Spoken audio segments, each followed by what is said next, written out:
Hello, I'm Glenn, and today I'm going to teach you how to make a Nakamura paper airplane. One of my fondest childhood memories was making and flying paper airplanes. Today I'm pleased to share that joy with my 7-year-old daughter Kai. First, fold a flat sheet of paper in half horizontally and crease it along the horizontal fold. Next, open it back up face vertically and fold the top 2 corners down so that there's a triangle above, making creases along the diagonal folds. Next, fold the triangle down to the bottom of the paper, crease the top horizontal fold. Fold the top corners down to a point in the middle of the triangle.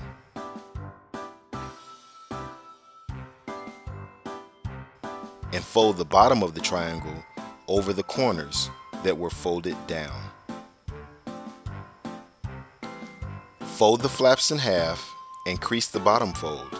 You should see a triangle in the middle on both sides. Now fold the top edges on both sides to make wings so that your Nakamura airplane will soar like an eagle.